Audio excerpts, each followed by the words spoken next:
श्री श्री गौरांग किंकरी जी, आप श्री श्री हरिराम व्यास जी की बाकी चरित्र का पाठ कीजिए। जय हो।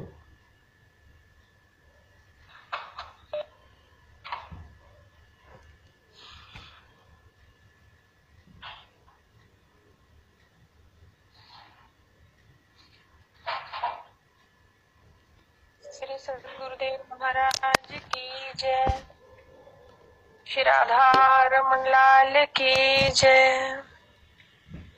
श्री श्री गोस्वामीनाथ जी महाराज द्वारा रचित श्री भक्तमाल श्री हरिराम व्यास प्रभु जी के चरित्र के प्रसंग में आगे वर्णन है। बंसी पहराई। एक बार एक सेवक श्री ठाकुर जी की भेंट के लिए स्वर्ण की बंसी लाया। आप बड़े प्रेम से श्री ठाकुर जी के लिए बंसी धारण करा रहे थे। कठिनाई ये थी कि मुरली कुछ मोटी थी, श्री ठाकुर जी की अंगुलियों में धारण करने में नहीं आ रही थी। श्री हरिराम व्यास जी ने अल्प मात्र शक्ति का प्रयोग किया तो श्री ठाकुर जी के कर कमल की कोमल अंगुली छिल गई, रुद्र भी निकलने लगा। ये दृश्य प्रतीत कर श्री व्यास जी का भावुक हृदय स्थल विदीर्ण हो गया। आपने तत्काल ही बांसुरी श्री ठाकुर जी के कर कमलों से उतार कर रख दी और भीगे हुए कपड़े की पट्टी श्री ठाकुर जी की अंगुली में बांधी। आप दिन भर अप्रसन्न भाव में ही रहे। आपको पश्चाताप इस बात का था कि श्री ठाकुर जी की मुरली भी धारण नहीं कर पाए एवं उंगली में भी पीड़ा हो गई। सायंकाल को जब श्री ठाकुर जी का दर्शन करने गए तो आपने देखा कि श्री प्रभु जी ने स्वयं बांसुरी धारण कर रखी है। आपने भाव विभोर होकर श्री ठाकुर जी के श्री चरण कमलों में अश्रुपात करते हुए गदगद स्वर से त्राहि माम कहते हुए साष्टांग दंडवत प्रणाम किया। श्री भक्त वत्सल भगवान ने श्री हरिराम व्यास जी को निज हृदय स्थल से आलिंगन कर अनंत सुख प्रदान किया। द्विज भक्ति लय दृढ़ाई। इस व्याख्या में आगे है। ओरछा निवासी एक ब्राह्मण सिपाही ने श्री व्यास जी का कथा प्रसंग किसी अन्य के द्वारा सुना तो उसके मन में इनके दर्शनों की विशेष उत्कंठा हुई। वह श्री वृंदावन दर्शनों हेतु आया। श्री व्यास जी ने उन्हें प्रसाद ग्रहण करने के लिए कहा तो उसने ये विचार किया कि हम कर्मकांडी ब्राह्मण हैं और इन्होंने भंगिन की छुई हुई पकौड़ी खाई है, अतः इनका छुआ हुआ खाना उचित नहीं है। प्रसाद ग्रहण करने में असहमति प्रकट की और स्वयं अपने हाथों से भोजन बनाने को कहा। श्री व्यास जी ने उसको सहर्ष सीधा सामग्री दे दी। वह जब भोजन बना चुका तो श्री व्यास जी ने चमड़े के जूते में घृत भरकर सेवक द्वारा भिजवाया। उसने उसे ले जाकर पाकशाला में रख दिया। ये देखकर वह ब्राह्मण अत्यंत ही रोष प्रकट करने लगा। तब श्री व्यास जी ने उसको शांतिपूर्ण ढंग से समझाया कि तुमने जिस पात्र से जल भरकर रसोई निर्मित की है वह डोल भी तो चमड़े का ही था। यदि तुम उसको पवित्र मानते हो तो उसकी अपेक्षा ये पहनिया तो अति श्रेष्ठ एवं शुद्ध भी है, क्योंकि ये सदा सर्वदा श्री ब्रजरज एवं संत पदरज से अभिषिक्त रहती हैं एवं श्री ब्रजरज और संत पदरज की अनंत महामहिमा है। ये सुनकर उस कर्मकांडी ब्राह्मण सिपाही की जड़ बुद्धि से सद्बुद्धि हुई। उसने श्री व्यास जी के श्री चरणों में लोटपोट हो अपराध के लिए क्षमा याचना की और श्री भगवत प्रसाद मांगकर ग्रहण किया। श्री व्यास जी ने उस पर परम कृपा करके उसकी भक्ति भगवंत गुरु में अपार निष्ठा प्रदान की। संत संपुट में चिड़िया। इस प्रसंग में आगे है। एक संत तीर्थ यात्रा करते हुए श्री वृंदावन आए और श्री हरिराम व्यास जी के निकट ठहरे। संत जी महान अनुरागी थे तथा अत्यंत अनुराग पूर्वक परम सुमधुर स्वर में कीर्तन भजन करते थे। इस प्रकार से श्री व्यास जी एवं अन्य संत जनों को भी अपार सुख प्राप्त होता था।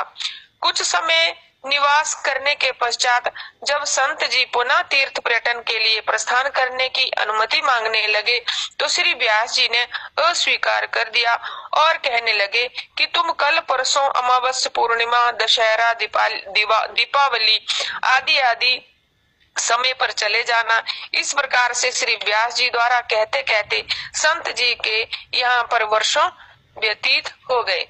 संत जी जब जाने के लिए कहते तो श्री व्यास जी कोई न कोई विशेष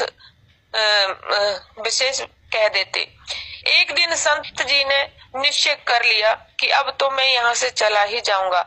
अतः प्रातः काल ही श्री व्यास जी से अपना श्री ठाकुर जी का बटुआ मांगा। श्री व्यास जी समझ गए कि संत जी ने अब जाने का निर्णय कर ही लिया है। श्री व्यास जी ने प्रथम तो ये आश्वासन दिया कि अच्छा तो ठीक है, आप संत जी से बोले कि जाना ही है तो स्नान, ध्यान, पूजा पाठ तो कर ही लीजिए। संत जी ने कहा, हम कहीं आगे जाकर नित्य नियम कर लेंगे, आप तो कृपा करके मेरे श्री ठाकुर जी को दे दीजिएगा।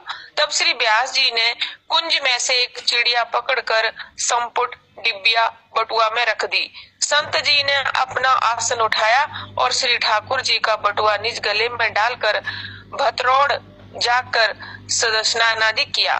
तत्पश्चात जब श्री ठाकुर जी की सेवा के लिए संपुट खोला तो उसमें बंद की हुई चिड़िया उड़ गई और वह उड़ी भी तो श्री वृंदावन की ओर। संत जी आश्चर्यचकित हो मन में विचार करने लगे कि अहो, ज्ञात होता है कि मेरे श्री ठाकुर जी श्री वृंदावन छोड़कर कहीं अन्यत्र नहीं जाना चाहते हैं, तभी तो चिड़िया बनकर उड़ गए।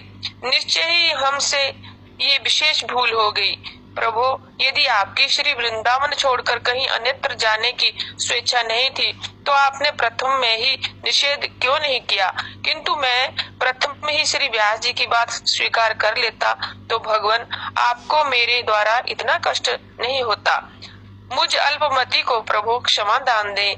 ये कहते हुए मन ही मन पश्चाताप करते हुए श्री वृंदावन में श्री व्यास जी के निकट आए और गदगद स्वर हो समस्त वृतांत सुनाया। श्री व्यास जी ने मुस्कुराकर कहा, संत जी, आपके श्री ठाकुर जी की मेरे श्री ठाकुर जी श्री युगल किशोर जी के प्रति अनन्य प्रीति हो गई है।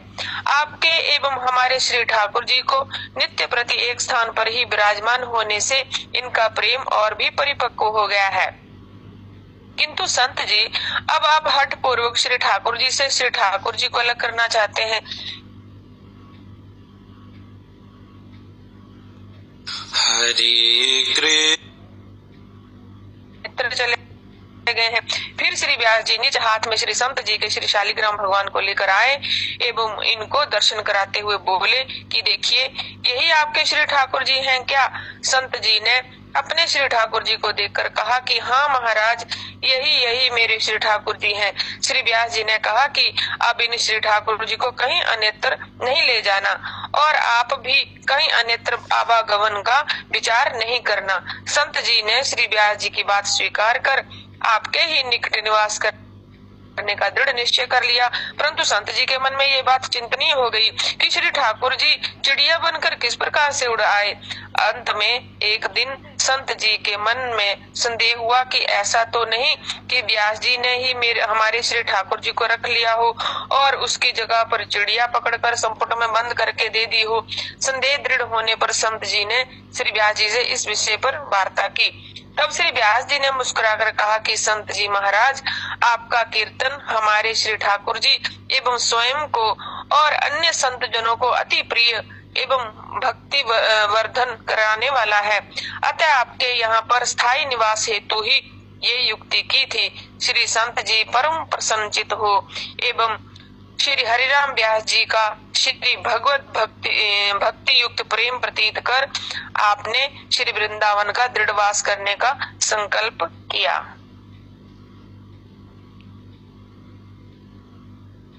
आगे प्रसंग है। सरद उचारी रास रच्यो पिया प्यारी, तामे रंग बड़े ओ भारी, कैसे कही के सुनाइए। प्रिया अति गति लई, बिजुरी सी कांधी गई, चक चौंधी भई छवि मंडल में छाइए। नूपर सो टूटी छूटी परे और बरयो, मन तोरी के जरे करे वाही भांति पाइये। सकल समाज में यो कहियो आज काम आयो, ढोयो हो जन्म ताकि बात जी आइए।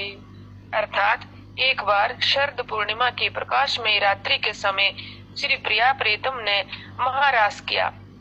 लीला स्वरूपों के द्वारा रास लीला अनुकरण हो रहा था। उस श्री रास लीला में महान आनंद का प्रवाह उमड़ा, उसे कौन वर्णन कर सकता है। नृत्य के प्रसंग में जब श्री प्रिया जी ने भावावेश में हो इस प्रकार से चमत्कारिक गति ली, जैसे मानो कि आकाश मार्ग से बिजली ने गिरकर रास मंडल में भयंकर प्रकाश कर दिया हो। सभी दर्शकों के नेत्रों में चकाचौंध सी छा गई एवं रास मंडल में परम शोभा हो गई। तभी ही श्री प्रिया जी के पांव का नूपुर टूट गया एवं घुंघरू बिखर गए। इस दृश्य को प्रतीत कर रसिक जनों का मन अति दुखित हो गया। तत्काल ही श्री व्यास जी ने अपना यज्ञोपवीत तोड़कर उसी में नूपुर पिरोकर विशेष सावधानी पूर्वक श्री प्रिया जी के चरणों में बांध दिया, जिससे कि नृत्य में कोई व्यवधान न आवे। श्री व्यास जी का ये विवेक पूर्ण कार्य सभी को अति प्रिय लगा। फिर एकत्रित जनसभा में श्री व्यास जी ने इस प्रकार से कहा, अहो इस यज्ञोपवीत को आजीवन पर्यंत ढोया था, आज ये अमूल्य कार्य में परिणीत हो गया। आज तक इसका देह में धारण करना सार्थक हो गया, अतः ये बात मेरे हृदय में सराबोर हो गई। श्री राधा रमणाय समर्पयामि। जय हो श्री श्री हरिराम व्यास जी महाराज के चरणों में कोटि कोटि कोटि कोटि प्रणाम है। धाम की निष्ठा, संत निष्ठा, ओ हो, जय हो। संत प्रसादी निष्ठा, संत तिलक निष्ठा, ओ हो। अपने आप में अपूर्वतम है, सुस्वादु है, अतिशय आनंद प्रदायी है, प्रेरणा देने वाली है। तो हमने थोड़ा थोड़ा करके इसका रसास्वादन करते हैं। बहुत सुंदर, बहुत सुंदर, बहुत सुंदर। कल मैं श्री बंधु जी के दर्शन के लिए गया था, तो वहाँ मुझे बड़ा संतोष हुआ। बंधु जी जो है ना, वो 4-1 दिन से जो है वो समाधि में है। अपने नित्य गोलोक में ठाकुर जी के उनकी स्थिति है। कुछ दिन पहले उनकी जो बेटी दिल्ली से आई हैं गोपी जी, उनसे संकीर्तन करती रही। उनको श्रीधाम से पीठ पर भी ले गई, उनको श्री लक्ष्मी नारायण मंदिर के भी दर्शन कराए। तो इसके बाद घर में आकर उन्होंने श्री गौरदास जी के द्वारा 83rd श्री भक्त चरित्र में अनुपम माधुरी जोड़ी हमारे श्याम श्यामा की, रसीली रस भरी बतियां हमारे श्याम श्यामा की।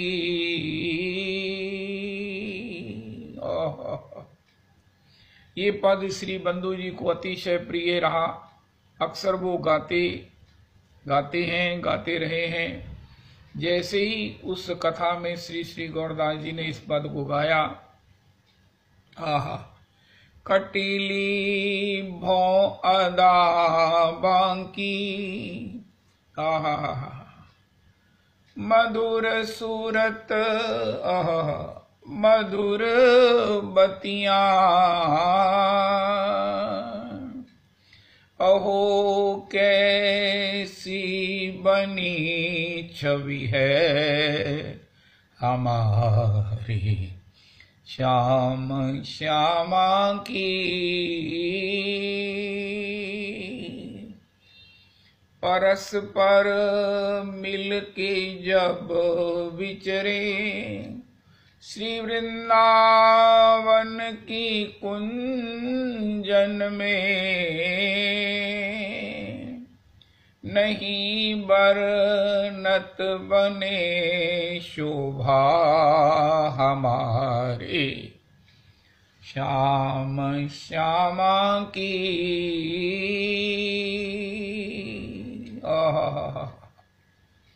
नहीं कछु लालसा धन की, नहीं निर्वाण की इच्छा,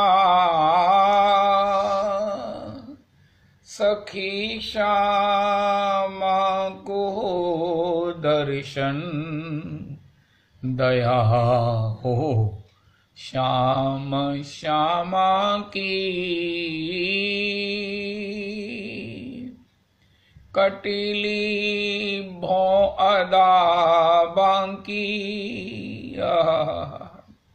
इस प्रकार ये पद जो उनका अतिशय प्रिय रहा, जीवन पर्यंत अक्सर वो गाया करते, उसी पद को सुनते उन्होंने अपने अंतर हृदय में, अंतर समाधि में प्रवेश ले लिया है। ना आंखों से कुछ देखते हैं, ना मुंह से कुछ बोलते हैं, लेकिन हाथ उनके माला झोली के अभी भी वो चल रहे हैं। अगर कपड़ा भी हाथ में आता है तो उसे भी माला समझकर वो माला जपने लग जाते हैं।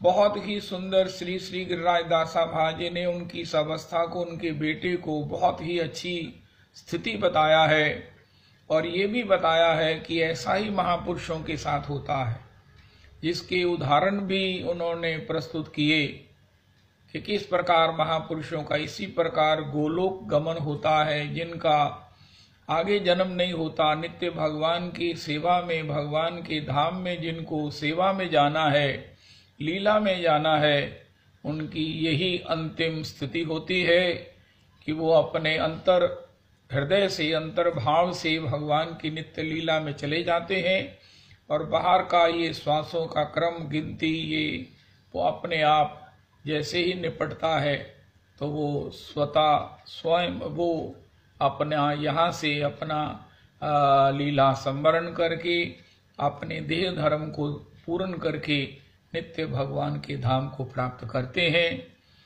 हमारे महाराज श्री के द्वारा बंधु जी को सत्संग का भीष्म पितामह घोषित किया गया। महाराज श्री एक बार मुझे कह रहे थे कि मेरी दृष्टि, मेरी कैलकुलेशन कभी भी अन्यथा नहीं हो सकती, तो उन्हीं महाराज श्री के द्वारा आपको सत्संग का भीष्म पितामह, और ये बिल्कुल सार्थक है। जितना संकीर्तन, जितना सत्संग, जितना सत्संग में हमने सभी ने, चाहे वो नवल किशोरी बिहारी जी परिकर हो, हरिओम जी शर्मा जी, और भी मैं भी हमारे सत्संग में भी मैंने तो ये सवैया इत्यादि उन्हीं की अनुगति में जो कुछ भी सुनकर उसी को मैं रिपीट करता हूँ, और भी सभी हमारे सत्संग में सभी उनकी अनुगति में जो कुछ भी सीखा है उसको गाते हैं और आनंद करते हैं। और ये बंधु जी की आज की इस तारीख में वो आपको स्थिति का गान किया गया है, बहुत ही अच्छी अवस्था में है, ऐसा श्री गिरिराज दासा भाजी ने उन्हें बताया। मैं तो ये कह रहा था कि आपको किसी भी प्रकार श्रीधाम वृंदावन ले जाया जाए, आप अपना अंतिम सांस वृंदावन में लें, इतना भी आपका जीवन है, तथापि वो रास्ते के और वो सब महामारी के प्रभाव से अभी इमीडिएट उसकी व्यवस्था न बनकर श्री श्री गिरिराज दासा भाजी के द्वारा जो अपूर्वतम स्टडी करके जो उनको जानकारी है, परम वो अनुभवी महापुरुष हैं।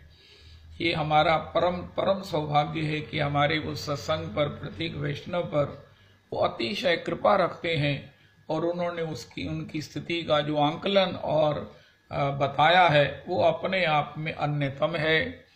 भजन किया है, अक्सर उनका कंठ जो है वो हिलता रहता था, नाम जप में कंठ हिलता रहता था।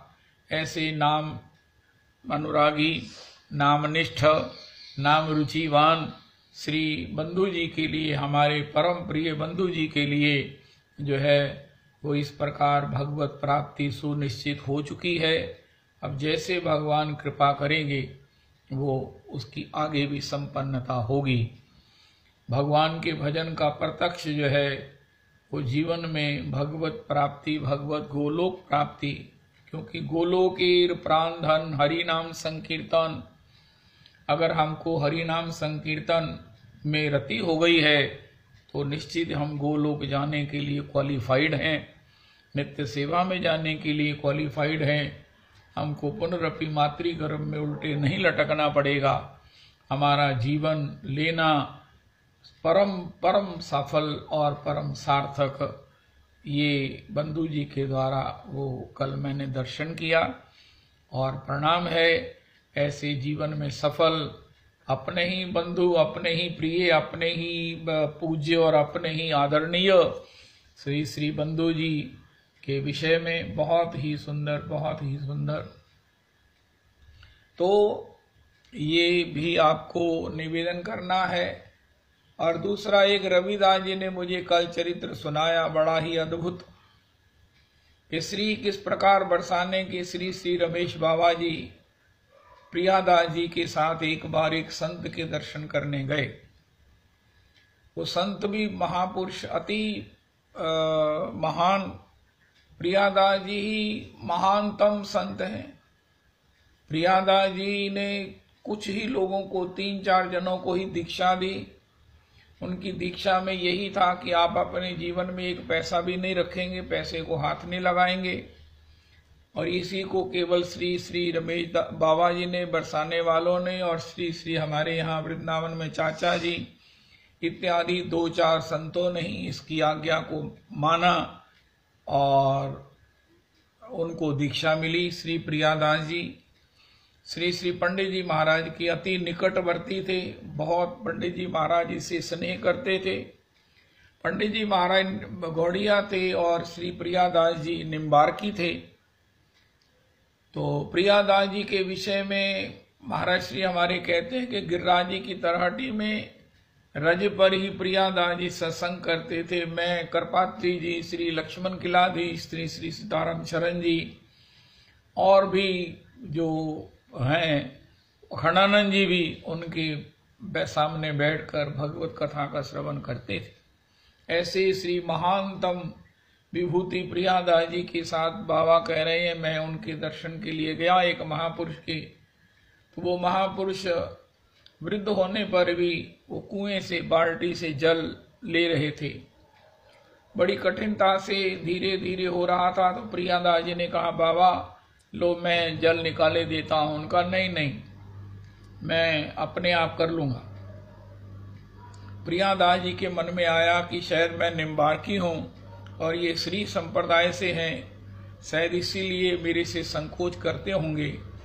लेकिन जब बाद में जल लेकर वो अपनी कुटी में गए, प्रियादास जी, श्री श्री रमेश बाबा जी भी उनके साथ गए, तो उन्होंने खुद ही कहा कि प्रियादास तुम ये मत समझना कि तुमको किसी संप्रदाय भेद से मैंने मना किया है। वास्तविकता ये है कि मैंने किसी की सेवा ना लेने का प्रण लिया हुआ है। ये प्रण इसलिए मुझे मिला क्योंकि एक बार मुझे नमोनिया हो गया और मैं अपने कुटी में बैठा लेटा हुआ था। मेरी सेवा में रहने वाले एक साधक के द्वारा वो जब खिड़की बंद की गई तो वो थोड़ी सी खुल गई और बाद में हवा का झोंका आया, वो पूरी खुल गई। तो मुझे भयंकर ठंड लगने लगी। तो मैंने उस सेवक को आवाज दी कि देखो, सेवक के लिए जो भी नाम था, नारायण दास, रामदास। तो उन्होंने कहा, महाराज अब तो सोने दीजिए, कुछ समय तो सोने दीजिए। तब से बाबा कहते हैं मैंने नियम बना लिया, प्रतिज्ञा कर ली कि मैं जीवन में किसी की सेवा नहीं लूंगा। केवल उसी के कारण मैंने आपको प्रणाम पूर्वक मना किया है, अन्यथा कोई सांप्रदायिक ऐसा बात नहीं है। आप तो परम महापुरुष हैं, परम प्रणम्य हैं। तो महापुरुषों के जीवन में कैसे कैसे ये उनके भजन के क्या बताएं, भजन में उनके कैसे कैसे भाव हैं, कैसे कैसे नियम हैं, कैसे कैसे उनके भजन में दृढ़ताएं हैं। ये तो सब अपने आप में श्रवण करके, अनुकरण करके हम जीवन में उसका आनंद और उसका लाभ ले सकते हैं। श्री श्री हरिराम व्यास प्रभु के चरित्र को सरलता से हमने वो श्री गौरांग किंकरी जी से सुना है। इसके बाद श्री श्री प्राण कृष्णदास प्रभु का चरित्र सुनकर तो मेरा प्राण जो है वो गदगद हो गया है। अरे ऐसा पूर्व चरित्र कि किस प्रकार आप कालना के पास एक गांव में पैदा हुए, प्रकट हुए, और वहीं पर छोटी अवस्था में ही आपकी श्री श्री अनंग मंजरी श्री जानवा ठाकुरानी के आश्रय में नित्यानंद वंश श्री श्री यदुनंदन प्रभु के द्वारा आपकी नित्यानंद वंश में दीक्षा हुई। तथापि श्री श्री यदुनंदन जी महाराज ने उनको कालना की श्री भगवान दास जी के पास भजन की शिक्षा लेने की आज्ञा दी। तो आप श्री भगवान दास जी के चरणारविंद में आए, प्रणाम किया, अपने को सब प्रकार से आत्मसमर्पण किया।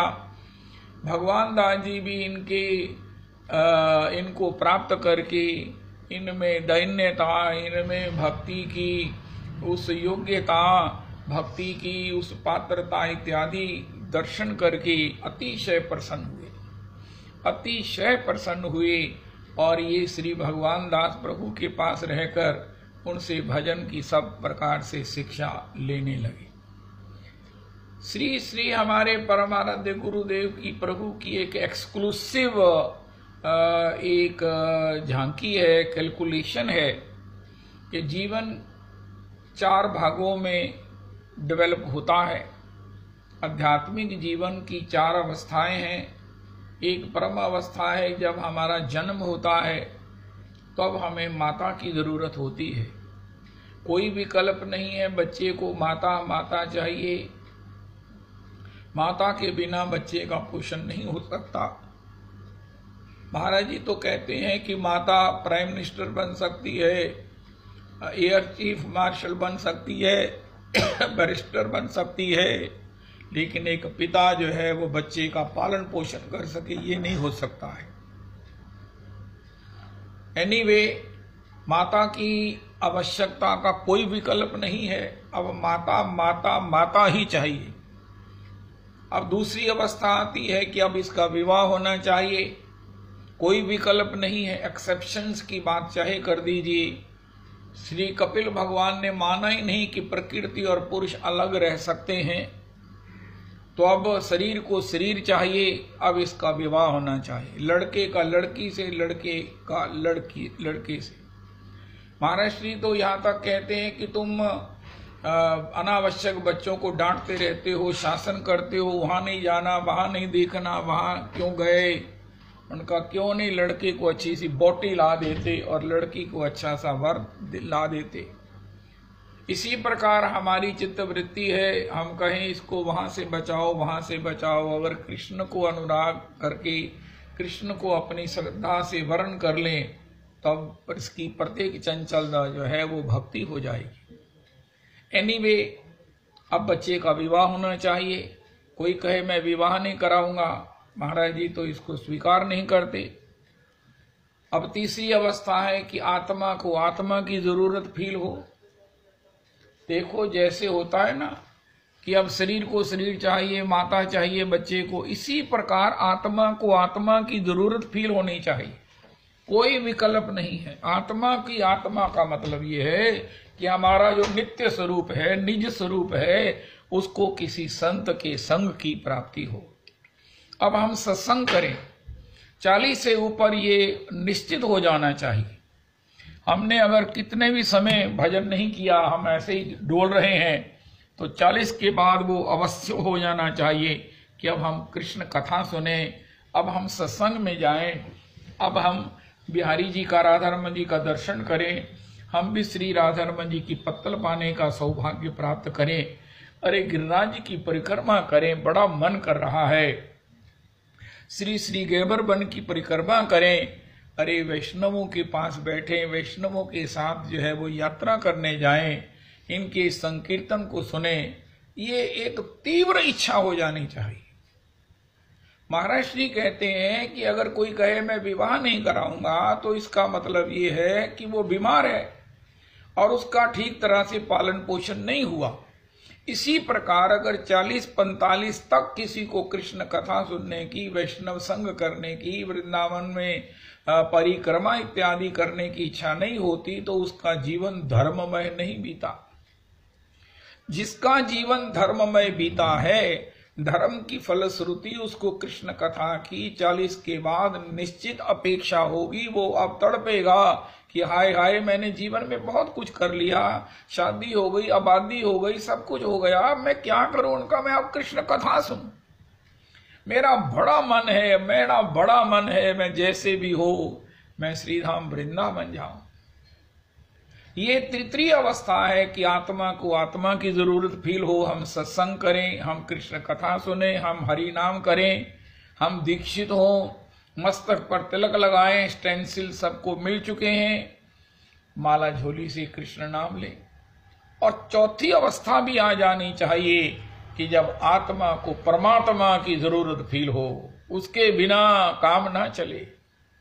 एरी मैं तो प्रेम दीवानी, बंधु जी का भी ये पद उनको अति प्रिय है, ये भी उन्होंने सुना और तभी से उन्होंने अपनी आंखें बंद कर ली और अपना मुंह बंद कर लिया है। अंतस में ही उसके चिंतन से वो भगवान के नित्य चिंतन में, स्मरण में, ध्यान में, धाम में चले गए मन से।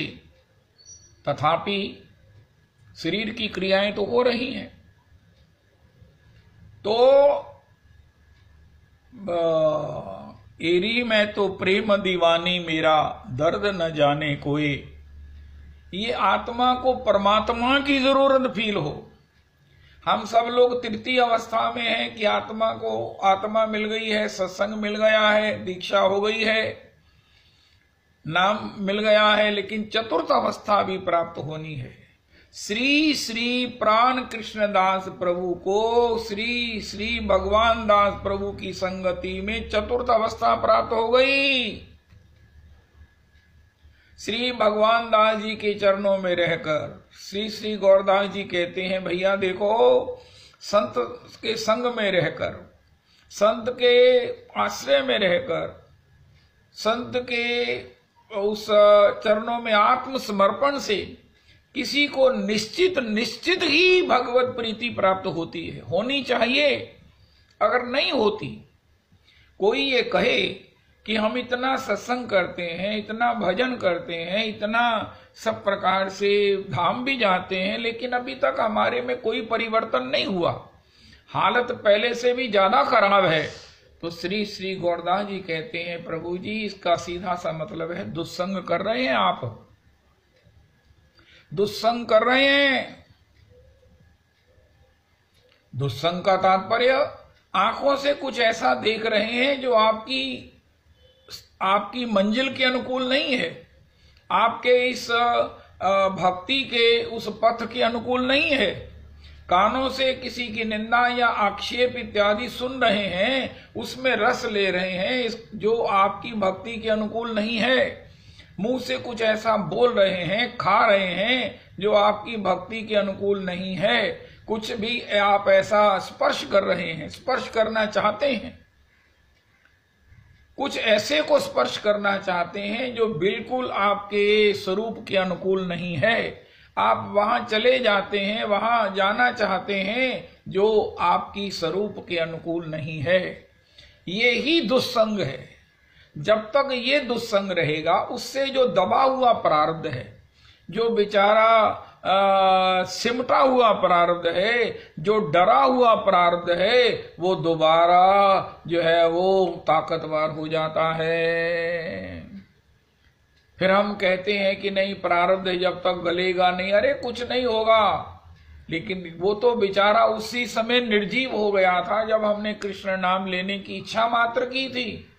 कृष्ण नाम लेने से तो वो बेचारा मृत प्राय हो गया, लेकिन दुस्संग से, दुष्कर्मों से, शास्त्र की अवज्ञा करके, उपेक्षा करके, अवहेलना करके, अतिक्रमण करके हमने फिर अपने इंद्रियों से कुछ ऐसा उत्पात कर दिया जिससे कि वो पुनः जो है वो पहले से भी अधिक ताकतवर हो गया और हमको पीड़ित कर रहा है और हमें परिणाम प्राप्त नहीं करने दे रहा। बहुत कृपा से किसी को भजन प्राप्त होता है, लेकिन उसका फल किसी सावधान को ही प्राप्त होता है। श्री गौरदास जी भी कहते हैं, परम पूज्य भाऊ जी का भी वचन है, चाहे को कितना कमाए, लेकिन अगर नशे में सब अपनी जेब कटवाए आए, जेब से गिराए आए, तो घर तो खाली पहुंचेगा।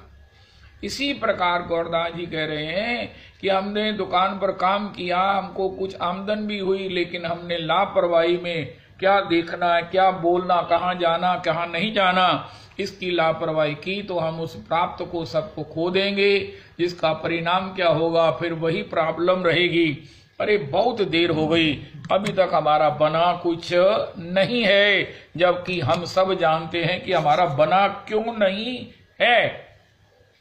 इसके विपरीत श्री श्री प्राण कृष्णदास बाबा बिल्कुल सावधानी से, समीप संतों के रहकर अपराध हो जाता है, उनकी किसी चेष्टा में भ्रम हो जाता है, उनके आस पड़ोस, उनके आसपास रहने वाले उनके सेवकों के प्रति कोई ना कोई अपने मन का अभिमान हमसे अपराध करा देता है। लेकिन धन्य है श्री श्री प्राण कृष्णदास प्रभु, जिन्होंने अति सावधानी से, अति समर्पण से श्री श्री भगवान दास प्रभु का संग किया और उनके आसपास, उनकी सेवा में रहने वाले, उनके संग में रहने वाले किसी भी साधक के प्रति, किसी भी डिवोटी के प्रति उनके द्वारा कोई भी न्यूनता का भाव कभी नहीं हुआ, जिसके परिणाम में उनको थोड़े समय में ही श्री कृष्ण विरहा हो गया। यही मन होता कि मैं कब श्री प्रियालाल जी को प्राप्त करूंगा, प्रियालाल जी की सेवा प्राप्त करूंगा, जो सेवा श्री एकमात्र जीव का धर्म है। श्री गौरदास जी कहते हैं, यद्यपि गुरुजन पहले किसी को महामंत्र देखते हैं, महामंत्र की दीक्षा, फिर उसे आगे चलकर कहीं गोपाल मंत्र देते हैं, फिर बहुत देर के बाद उसे कहीं मंजरी स्वरूप इत्यादि के विषय में बताते हैं, वो भी उसकी प्रगति को देख करके। श्री तपन मिश्र हैं श्री चैतन्य चरितामृत जी में, उन्होंने सभी ग्रंथों का पाठ किया, स्वाध्याय किया, मंथन किया, बड़े गहन अध्येता थे, लेकिन तभी उनको साध्य के विषय में भ्रांति ही बनी रही, साध्य के विषय में वो निर्णीत नहीं हो सके।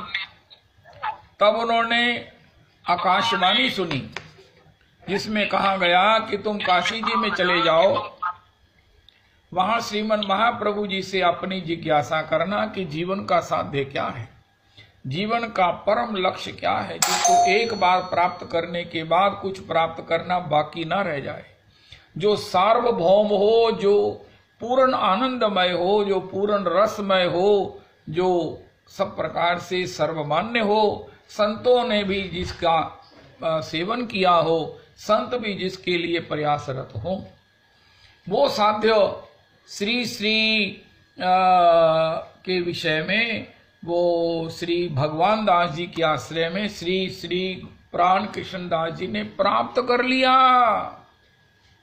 कि कब कब मेरी ये दशा होगी, हरि हरि हरि हरि, मैं कब आपका युगल चरण प्राप्त करूंगा, कब युगल चरणों में आपकी सेवा प्राप्त करूंगा।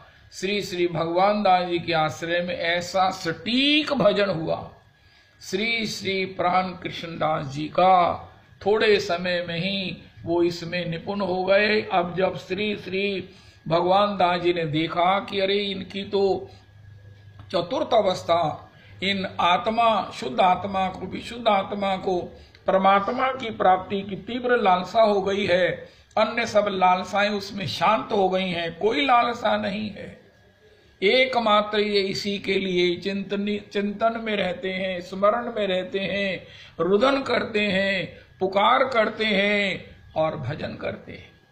तब उन्होंने उनसे कहा कि तुम वृंदावन चले जाओ। उनका प्रभु जी, वृंदावन तो श्री ठाकुर जी का धाम है, प्रियालाल जी की नित्य विहार लीला स्थली है, लेकिन मैं आपकी छत्र छाया को छोड़कर नहीं जाना चाहता। प्रभु, जो मुझे आपकी छत्र छाया में, आपके चरण आश्रय में जो शीतलता प्राप्त हुई है, जो चंद्रमा की वो परम चांदनी प्राप्त हुई है, जो मुझे ये भाव की मेरी स्थिति हुई है, मैं इसको त्यागना नहीं चाहता, कृपया मुझे जाने को मत कहो।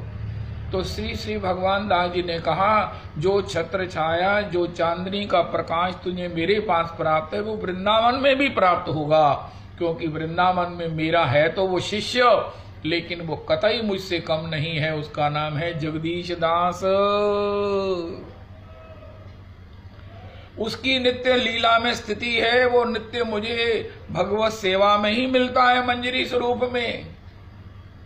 अब उसकी ये दशा है, ना उसे खाने का होश है, ना उसको महाराज किसी देह के किसी धर्म के विषय में कि महाराज उसको कहीं माधुकरी जाना है, जाना कि नहीं जाना, ये सब उसके जीवन में से वो सब बाह्य व्यवहार खत्म हो गए।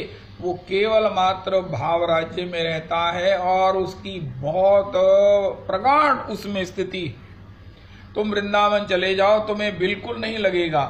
और फिर उसको ही उसमें मुझे अपने शिक्षा गुरु को देखना, उसका उसी प्रकार संग करना। कालीदह में रहते हैं, डॉक्टर थे MBBS। उस समय के MBBS कितने क्वालिफाइड होते थे। मुझे याद है कि जो मेरी उम्र के हैं, डॉक्टर बोधराज जी होते थे टोबा पाईसालो। वो आज के किसी भी MD से वो महाराज कम नहीं थे। उनका डायग्नोज, उनकी कैलकुलेशन बहुत सटीक। ओनली MBBS थे डॉक्टर बोधराज जी। तो इसी प्रकार वो डॉक्टर थे, लेकिन उनको बाद में भगवत अनुराग के कारण सब छोड़ छाड़ के 50 वर्ष की अवस्था में श्रीधाम वृंदावन आ गए हैं। कालीदह पर भजन करते हैं, तुम उनकी सेवा में जाओ, उनका संग करो। श्री श्री गुरु आज्ञा से उनका प्रभु जी मैं कभी कभी आ जाया करूं कालना में, उनका नहीं, अब तुम वापिस नहीं आ सकोगे, तुम्हारा वृंदावन से लौटना नहीं होगा। गुरु जी के श्री मुख से ऐसी भविष्य की बात सुनकर श्री श्री प्राण कृष्णदास जी मूर्छित हो गए। तथापि उन्होंने उसको आश्वस्त किया, तुम्हें कभी ऐसा नहीं लगेगा कि तुम कालना में नहीं हो, तुम मेरे पास नहीं हो, तुम जगदीश दास के पास जाके रहो, वहां भजन करो। श्री कालना से पैदल चल के श्री श्री गौर कृष्णदास बाबा श्रीधाम वृंदावन आए। वृंदावन आकर अभी राधा रमन जी के दर्शन नहीं किए, बिहारी राधा वल्लभ जी के दर्शन नहीं किए, युगल किशोर के दर्शन नहीं किए, सीधा श्री श्री कालीदह में श्री श्री जगदीश दास बाबा के चरणों में आए। श्री श्री जगदीश दास, सिद्ध जगदीश दास बाबा प्रभु की जय। उनके चरणों में आत्म समर्पण किया। त्राही माम पवो पाही माम। अपने गुरु जी के सब प्रकार से शिक्षा शिष्य को पाकर श्री जगदीश दास प्रभु को भी बड़ी प्रसन्नता हुई। अब ये श्री श्री जगदीश दास प्रभु के उस सत्संग का लाभ लेने लगे। तथापि इनको और भी कुछ मिल गया, वो है जगदीश दास जी की सेवा। जगदीश दास जी की सेवा। जगदीश दास प्रभु को भावावस्था में माधुकरी जाने की होश नहीं रहती। माधुकरी नहीं आई तो महाराज नहीं पाई। तब भी किसी प्रकार से कोई चिंतन नहीं है, स्मरण तक नहीं है कि मैंने माधुकरी नहीं पाई है, मैंने भोजन नहीं किया है, मैंने जल नहीं पिया है। 24 घंटे उनकी भाव दशा बनी रहती। और श्री श्री प्राण कृष्णदास प्रभु उनके लिए माधुकरी भी मांग कर लाते, उनको पवाते भी, जैसे कैसे उनको जो है वो इस प्रकार से उनका भोजन भी संपन्न करते। और फिर आगे चलकर जगदीश दास जी की दशा ये हो गई कि उनको अपने देह धर्म निभाने की भी सुधि नहीं रहती। मल त्याग, मूत्र त्याग, ये तो देह के अपने स्वाभाविक धर्म हैं, ये होते, लेकिन उनको उसमें मार्जन करना, विसर्जन करने में बाद उसका मार्जन इत्यादि ये भी पता नहीं रहता। श्री श्री प्राण कृष्णदास प्रभु उनके सब प्रकार से मल मूत्र को भी साफ करते, उनका सब प्रकार से मार्जन करते और ख्याल रखते कि उनका भजन में कोई विघ्न ना हो। बाकी सब काम वो करेंगे, सभी काम वो करते। जगदीश दास जी अबाधित भजन उनका चलता। अब धीरे धीरे उनके मन में ये आया। श्री गौरदास जी कहते हैं, आप अपने गुरु जी का सेवन कैसे करते हो? मेरे गुरु जी विद्वान हैं, मेरे गुरु जी महान हैं। उनका नहीं, गुरु जी का सेवा करने से गुरु जी के चरणों में रहने से पहले ये जान लो कि गुरु जी मेरी नित्य मंजरी हैं। इस विश्वास को रखकर गुरु जी का सेवन करो कि ये नित्य सेवा में रहते हैं। मैं इनको जो देख रहा हूं ये बोल रहे हैं लेकिन ये भाव से नित्य सेवा में ही हैं। ये महाराज बैठे हैं लेकिन ये भाव में नित्य सेवा में ही हैं। इनको जो आंखें खुली होने से प्रियालाल जी का ही दर्शन होता है। ये मेरे गुरु जी नित्य ठाकुर जी की किशोरी युगल सरकार की मंजरी हैं। ये दृढ़ भाव श्री भगवान दास जी के द्वारा श्री श्री प्राण कृष्ण दास जी को प्राप्त था और वो अपने गुरु जी को इसी दृष्टि से देखते थे और देखते देखते उन पर भी कृपा हो गई, क्योंकि उनको ये नहीं था कि मुझे इनकी सेवा प्राप्त हो गई, मैं धन्य हो गया, मुझे पता नहीं क्या क्या भगवान देंगे। उनका नहीं, मेरे गुरु जी की भाव दशा में जो परिवर्तन होते हैं, जो कभी ये इतने हंसते हैं, इतना हंसते हैं, इतना प्रसन्न मुख होते हैं और कभी ये रुदन करते हैं, इतना रुदन करते हैं। ये नित्य लीला का ये लक्षण है, चिन्ह है, रस है, आस्वादन है। तो मानो मन ही मानो उनसे प्रार्थना करते कि प्रभु अगर आपकी कृपा हो जाए तो मुझे भी अपने इस चिंतन में मुझे भी मिला लीजिए, मुझे भी मिला लीजिए। श्री प्रियालाल जी की चरण सेवा मुझे भी प्राप्त हो, मैं भी प्रियालाल जी के चरण कमलों की सेवा को प्राप्त करने के लिए परम इच्छुक हूँ। तो उनकी श्री जगदीश दास प्रभु के चरणारविंद में प्रार्थना, उनकी अपनी भक्ति, उनकी अपनी सेवा से श्री श्री गौरदास जी कहते हैं उनकी स्थिति हो गई कि जब उनके गुरुदेव प्रिया जी के हस्त कमल में वो मणियों का जो है वो कंगन धारण करा रहे हैं, लेकिन प्रिया जी को हस्त कमल को अपने हस्त में धारण करके उनके चिन्हों को, उनके सौंदर्य को, सौकुमार्य को देखकर बाबा आत्म विस्मृत हो गए। एक पहर बीत गया। श्री श्री प्राण कृष्ण दास जी ने कहा बाबा सेवा करिए, एक पहर बीत गया है, अगर सेवा अभी चरणों के नूपुर की भी होनी है, फिर इसके बाद राजभोग होगा, उसके बाद आरती होनी है और फिर राधा कुंड में लीला देरी हो जाएगी। तो बाबा कहते अच्छा। तत्काल उन्होंने प्रिया जी के हस्तकमल में कंगन धारण कराया, लेकिन उनको अतिशय संतोष आनंद हुआ कि प्राण कृष्णदास जी की गति उनकी सेवा में भी हो गई है। अतिशय श्री जगदीश दास जी प्रसन्न हुए। अब तो दोनों गुरु शिष्य मानो उस नित्य लीला का स्मरण करते, लेकिन फिर भी प्राण कृष्णदास प्रभु उनकी सेवा में विशेष रूप से अपने को संभाले रहते कि मैं भाव में ऐसा नहीं जाऊंगा जिससे कि मैं गुरु जी की सेवा से वंचित होकर मैं भी गुरु जी की तरह भगवान की यद्यपि सेवा है उसमें मैं इतना अधीर हो जाऊं, इतना बावरा हो जाऊं कि गुरुदेव की सेवा ही मुझसे छूट जाए। गुरु जी उनको एक बार कहा कि देखो पास में एक दयाल दास महात्मा हैं तो अंधे, लेकिन उनको एक चुटकी भर भिक्षा की आज्ञा गुरु जी ने दी है। वो मात्र चुटकी मतलब केवल सूखा अन्न ही मांग कर लाते हैं, और वो भी तब जिस घर में जाएंगे वहां आवाज लगाएंगे हरे कृष्णा, और अगर तो घर वाले ने उनसे ज्यादा जोर में कहा हरे कृष्णा, तब तो वहां से माधुकरी लेंगे, सूखा अन्न आटा चून लेंगे, वरना नहीं लेंगे। हरे कृष्ण कहा, अगर ग्रह स्वामिनी ने उससे ज्यादा स्वर में हरे कृष्ण का रिस्पॉन्ड नहीं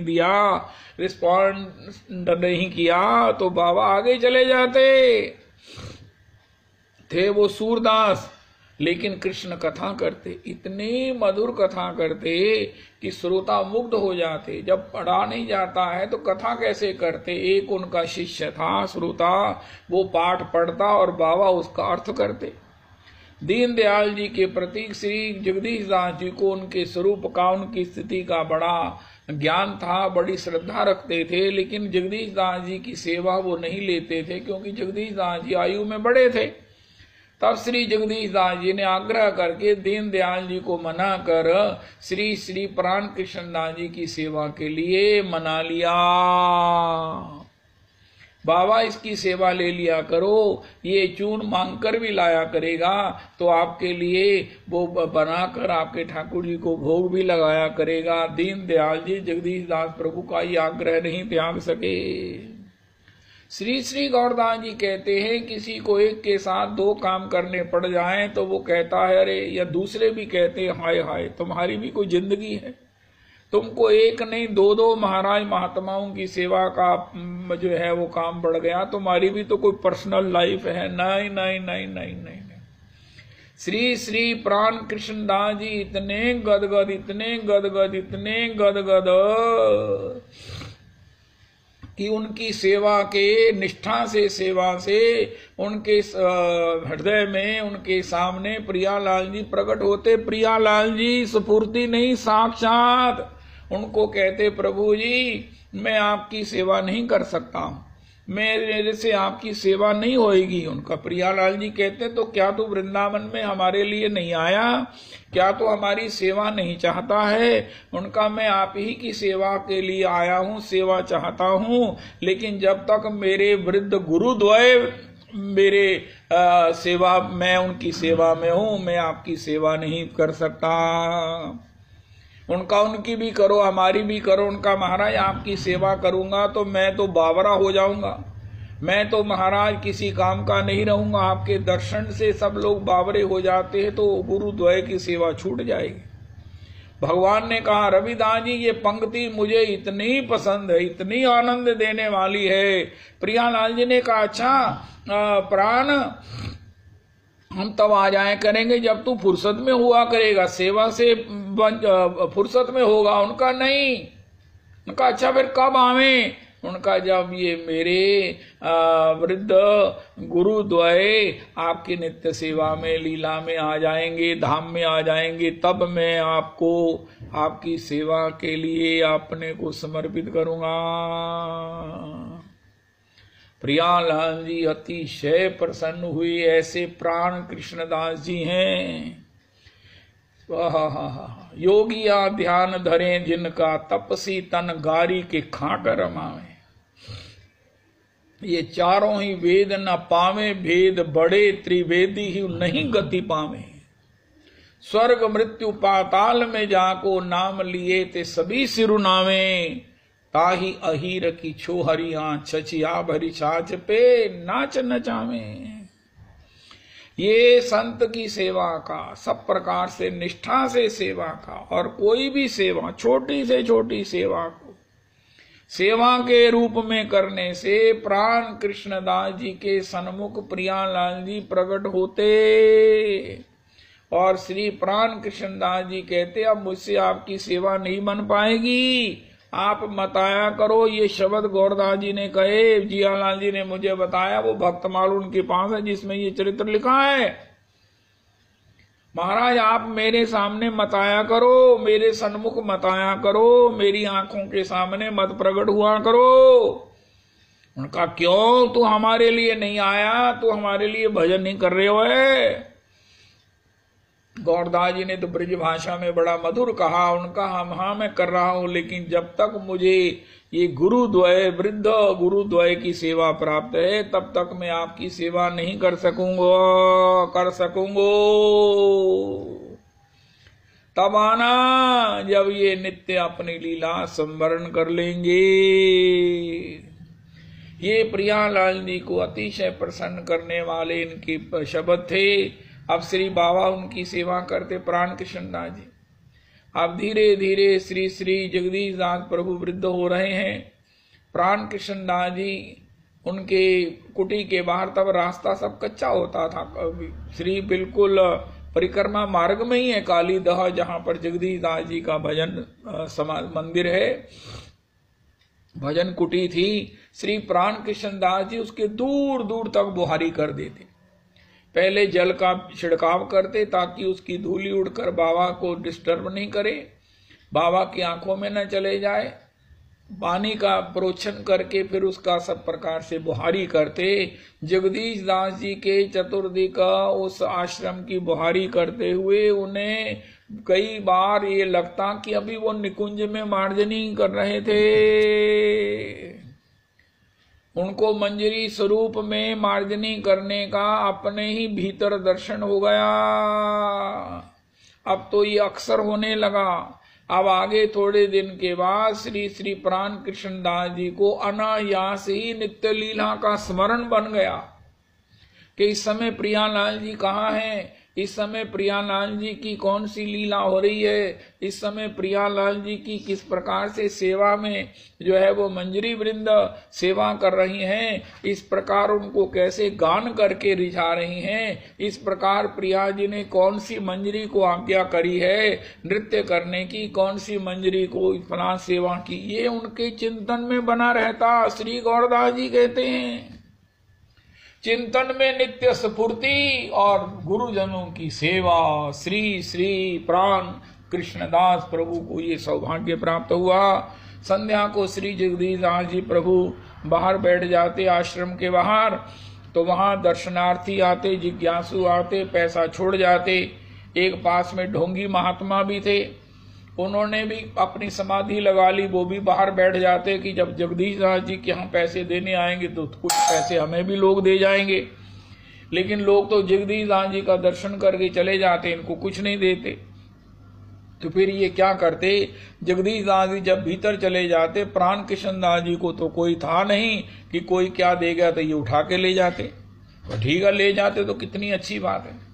लेकिन एक दिन इनके मन में हुआ, इन्होंने श्री जगदीश दास जी से कहा, प्रभु जी आपके यहाँ आज एक बाल्टी आई है, बड़ी चमचमाती, 10 रुपए भी आए हैं, वो अगर आप मुझे बड़ी सख्त जरूरत है, वो लोटा बाल्टी और ये पैसा मुझे दे दो तो मेरे बड़े कार्य सिद्ध हो जाएंगे। उनका हाँ ले लो, अभी आता है, प्राण कृष्णदास माधुकरी के लिए गया है, मैं तुम्हें दिला दूंगा। फिर ये भाव में भूल गए। उसको तो चटपटी थी कि रात को अभी बाल्टी आई, वो सोच रहा था सोने की होगी। सवेरे भी नहीं हुआ, सारा दिन बीत गया। अगला दिन, तीसरे दिन उसने जो है वो आकाश में पत्थर मारा। जियालाल जी कहते हैं मैंने ग्रंथ में पढ़ा 3 पत्थर मारे। श्री गौरदास जी कहते एक ईंट मारी आकाश में उछाल के, जो बाबा के चरणारविंद में आकर बाबा के चरणों को लगी। तो बाबा ने देखा ये किसने ऐसा किया, तो देखा वही बाबा था जो 2 दिन पहले उनसे बाल्टी मांग रहा था। तो अरे मैंने इसको बाल्टी नहीं दी, मुझे भूल गया। जैसे ही प्राण कृष्ण दास जी आए, उन्होंने कहा आज हमसे बड़ा अपराध हो गया, वो साथ वाले बाबा को मैं बाल्टी का प्रॉमिस करके बाल्टी नहीं दिया, पैसा नहीं दिया, तुम ऐसा करो उनका कल भोजन पर निमंत्रण करो और खूब जो है वो बिहारी जी के यहाँ से खूब जो है वो रबड़ी, खूब जो है वो और भी जितने जितने मधुरतम पदार्थ हैं वो सब लेके आओ और उनको जिमाओ, और उसके बाद दक्षिणा में उनको बाल्टी भी देंगे, धन भी देंगे और उनसे क्षमा भी मांगेंगे। प्राण कृष्ण दास जी ने खूब अच्छे अच्छे पकवान लाए, उनको प्रार्थना करके बुलाया, उनको जिमाया और इसके बाद उनको प्रणाम किया। श्री जगदीश दास जी ने भी कहा प्रभु हम तो आपके बालक हैं, आपकी अनुगति में, आपके संरक्षण में कुछ भजन का अभ्यास कर रहे हैं, आपकी बड़ी कृपा है, तो आपके चरणों में अपराध हो गया, मैं आपको बाल्टी देने के बात कहकर भूल गया, मुझे क्षमा करना, क्या करूं मुझे स्मरण नहीं रहा। तो आप तो परम उदार है, हम बालकों के अपराध को नहीं गिनेंगे, तो प्रभु जी आप हमें क्षमा कर दीजिए।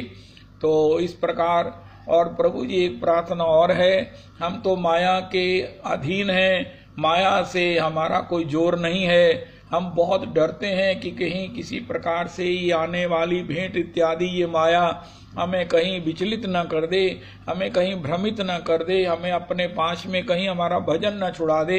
एक काम और किया करो, अपना कुमंडल छोड़ जाया करो और जो भेंट उसमें जमा होगी बाद में आप ले जाया करो, इतना उपकार और कर दो। आप तो सिद्ध हैं, आपको तो माया का कोई प्रभाव नहीं है, लेकिन हम लोग बड़े कमजोर हैं और बालक के समान हमको भटकने की बड़ी संभावना है, तो प्रभु जी ये उपकार और कर दो। ये श्री जगदीश दास जी हृदय से कह रहे थे, क्षमा मांग रहे थे। ये सुनते सुनते वो ढोंगी बाबा महाराज कुछ नहीं बोले और रोते रोते वहां से चले गए। श्री प्राण कृष्ण दास जी ने कहा हो ना हो, ये गुस्सा हो गए। तब जगदीश दास जी भी पीछे गए, श्री प्राण कृष्ण दास जी भी उनके पीछे गए और उनको सब प्रकार से कहा, प्रभु हमने तो आपको सत्य कहा है, आपको अगर किसी प्रकार से कष्ट हुआ हो तो हमको उसके लिए भी क्षमा कर दो। उन्होंने महाराज रो रो कर जगदीश दास जी के चरणों का अभिषेक कर उनका, प्रभु आपके वचनामृत से मेरा अंतर का दुर्जय मनोमालिन्य, कठिन मालिन्य, मैं तो केवल मात्र खाने पीने मौज लेने के लिए ही यहाँ ढोंगी बाबा बना था, मुझसे भजन नहीं बनता है।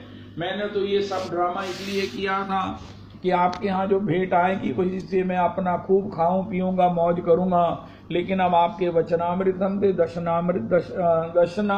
दर्शनों से मेरा वो कठिनतम मनोमालिन्य मिट गया है। मुझे प्रभु कृपा करो कि मैं भी भजन करूं, मैं भी भजन करूं।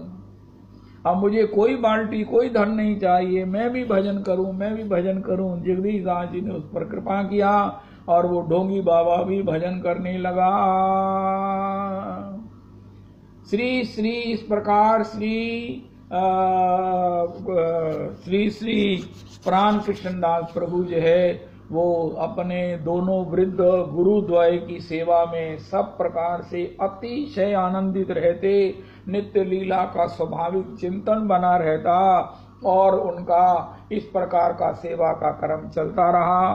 फिर काल की गति किस प्रकार उनके जीवन में आगे उनके चरित्र का विकास किया, ये हम कल सुनेंगे। मेरे को प्राण कृष्णदास प्रभु के चरणों में कोटि कोटि कोटि कोटि प्रणाम करने में कितनी खुशी है। प्राण कृष्णदास प्रभु के, जगदीश दास प्रभु के साथ वहाँ उनके दर्शन हम कर सकते हैं, चित्र विद्यमान है। दर्शन करें, प्रणाम करें और उनके भाग्यों की, उनकी स्थिति की मैं समझता हूं कि सिर नहीं उठाना, कभी भी सिर में ही उनके चरणों में सिर रखे रहना, उनकी पद धूलि में ही सब प्रकार से स्नान करना और उनसे कृपा की याचना करना कि प्रभु जी आप कोटि कोटि बार प्रणम्य हैं। मैं कम से कम ये नहीं कह सकता मुझ पर कृपा करो, क्योंकि मैं तो उस कृपा का अधिकारी नहीं हूँ, पात्र नहीं हूँ, कभी नहीं हूँ। लेकिन हे प्रभु मैं ये जरूर कह सकता हूँ कि आपके दर्शन से, आपके चरित्र के गान से, श्रवण से मुझे जितना आनंद हुआ है मैं उसका बयान नहीं कर सकता हूँ। प्रभु जी आप कोटि कोटि कोटि बार प्रणम्य हो, आप कोटि कोटि बार प्रणम्य हो। श्री श्री प्राण कृष्ण दास जी 136 वर्ष तक धरती पर विराजमान रहे, 136 ईयर्स, स्वस्थ, पूर्ण स्वस्थ। ना उनके लिए कभी थकावट हुई है, ना उनको किसी प्रकार के लिए कभी कोई छींक भी आई है। ऐसे प्राण कृष्णदास प्रभु के चरण चापन जारी रहेंगे। कल हम पुनः उनके चरणारविंद में बैठकर उनका सम्मान करेंगे, उनके चरित्र के माध्यम से उन्हें अनुभव करने की कोशिश करेंगे। हरे कृष्णा कृष्ण कृष्ण हरे हरे, हरे राम राम राम हरे हरे, हरे कृष्ण कृष्ण कृष्ण हरे हरे, हरे राम राम राम हरे हरे, हरे कृष्ण कृष्ण कृष्ण हरे हरे, हरे राम राम राम हरे